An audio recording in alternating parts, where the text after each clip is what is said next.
रूस यूक्रेन जंग के बीच नई रिपोर्ट्स से पता चलता है कि अमेरिका ने यूक्रेन को वाशिंगटन के हथियारों का इस्तेमाल करके रूसी इलाके में खार्किव के पास हमला करने की इजाजत दे दी है। इस कदम से यूक्रेन को अपने दूसरे सबसे बड़े शहर की हिफाजत करने में मदद मिलने की उम्मीद है। अमेरिकी हुकाम ने कहा है कि रूस के अंदर लंबी दूरी के हमले न करने की पॉलिसी में कोई बदलाव नहीं किया गया। उन्होंने ये भी कहा कि यूक्रेन इन हथियारों का इस्तेमाल शहरी बुनियादी ढांचे को नुकसान पहुंचाने के लिए नहीं कर सकता है या रूस के अंदर फौजी ठिकानों को निशाना बनाने के लिए स्ट्रैटेजिक मिसाइल सिस्टम जैसी लंबी दूरी के मिसाइल का इस्तेमाल नहीं कर सकता है।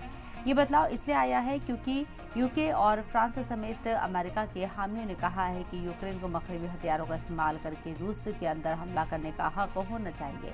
वाज़ेह होगी ईस्टर्न सिटी खार्किव में रूस के हमले में कम से कम यहां 3 लोगों की मौत हो गई जबकि 16 लोग जख्मी हो गए हैं। और इस बीच NATO general secretary Jens Stoltenberg ने नाटो से मुसलसल हिफाजत की अपील की है। प्राग में जुमेरात को नाटो बैठक के दौरान भी स्टोल्टनबर्ग ने यूक्रेन के लिए मल्टी ईयर फाइनेंशियल कमिटमेंट की मांग की। नाटो के जनरल सेक्रेटरी ने हामियों से यूक्रेन के लिए फौजी मदद के लिए सालाना 43.37 बिलियन डॉलर देने की अपील की है।